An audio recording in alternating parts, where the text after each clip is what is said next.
Bonjour à toutes et à tous. Bienvenue sur notre chaîne Lumière de vie. Aujourd'hui, je vais vous entretenir de la foi. L'éveil spirituel, souvent initié par l'éducation durant l'enfance, est suivi d'une phase où l'individu remet en question ses acquis, notamment ses fondements religieux. Cette période de remise en question précède une phase d'interrogation métaphysique pouvant conduire à une recherche renouvelée de la foi. Je conseille plusieurs étapes distinctes. Première étape, je crois car j'ai choisi de croire. Bien sûr, il faut que cette croyance soit en harmonie avec mes convictions profondes. Ma méthode, j'adopte l'attitude du comme si. Par exemple, le matin, j'allume une bougie sur une table en face de moi. Ensuite, je fais comme si l'Esprit Saint était réellement de leur flamme et je lui confie tout ce que j'ai sur le cœur. Une pratique qui semble particulièrement efficace. Deuxième étape, je crois car j'ai la conviction intime que cela est vrai. Pourquoi? Parce que cela repose sur des faits. Ma foi repose alors sur les résultats qu'elle engendre et sur les manifestations concrètes qu'elle suscite dans ma vie quotidienne. Ma méthode, la voilà.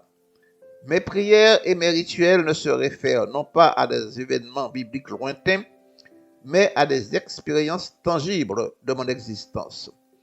Je n'invoque pas l'Esprit Saint en disant « c'est toi qui as permis au peuple hébreu de traverser la mer Rouge à pied sec ». Je dirais plutôt « c'est toi qui m'as aidé à retrouver cet objet précieux égaré depuis des années. C'est toi qui m'as guidé vers ce chemin où j'ai fait une rencontre qui a transformé ma vie. » Troisième étape, la foi de la connaissance que les mystiques appellent la gnose.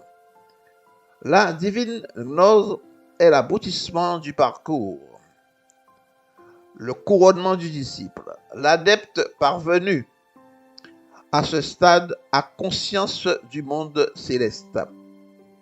Il ne croit plus, il sait. C'est à cette foi que Paul fait référence dans ses épîtres. Il insiste sur la foi de Jésus-Christ et non la foi en Jésus-Christ, c'est-à-dire avoir une foi de la même nature que Jésus. Voilà quelques références bibliques. Galates 2,16. Ce n'est pas les œuvres de la loi, mais la foi de Jésus-Christ. Nous aussi, nous avons cru en Jésus-Christ afin d'être justifiés par la foi de Christ. Galates 2,20. Et la vie que je vis maintenant dans la chair, je la vis dans la foi du Fils de Dieu qui m'a aimé et s'est livré lui-même pour moi. Galates 3,22. Mais l'Écriture a tout renfermé sur le péché, afin que ce qui avait été promis fût donné par la foi de Jésus-Christ à ceux qui croient. Pour avoir la foi de Jésus-Christ, il faut créer son corps spirituel et devenir semblable à lui. Je vais reprendre l'enseignement de la publication précédente.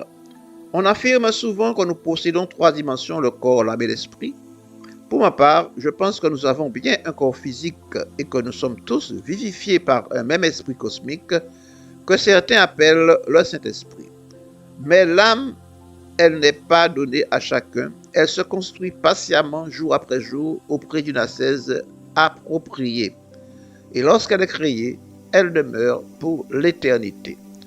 Toutes les traditions spirituelles décrivent un état où le disciple parvient au terme de son chemin.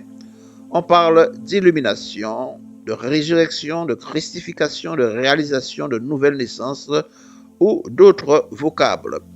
Cet état indique que l'adepte a créé son corps spirituel, c'est-à-dire son âme. Romains 6,5. Si nous avons été unis à lui par une mort semblable à la sienne, nous le serons aussi par une résurrection semblable à la sienne. Philippiens 3,21. Le Seigneur Jésus-Christ transformera le corps de notre humiliation pour le rendre conforme au corps de sa gloire par le pouvoir qu'il a de s'assujettir toutes choses. Jean 3,2. Nous lui serons semblables parce que nous le verrons tel qu'il est. Pourquoi est-il si important de créer ce corps spirituel, c'est-à-dire son âme? Parce que seul l'esprit peut connaître l'esprit et a accès au monde spirituel. Jean 3,6. Jésus à Nicodème. Ce qui est né de la chair est chair, et ce qui est né de l'esprit est esprit. Ici, Jésus enseigne que seule une naissance spirituelle permet de comprendre et d'entrer dans la dimension de l'esprit. Matthieu 11,27. Nul ne connaît le Fils si ce n'est le Père, et nul ne connaît le Père si ce n'est le Fils et celui à qui le Fils veut le révéler. Corinthiens 2,11. De même, personne ne connaît les choses de Dieu si ce n'est l'Esprit de Dieu.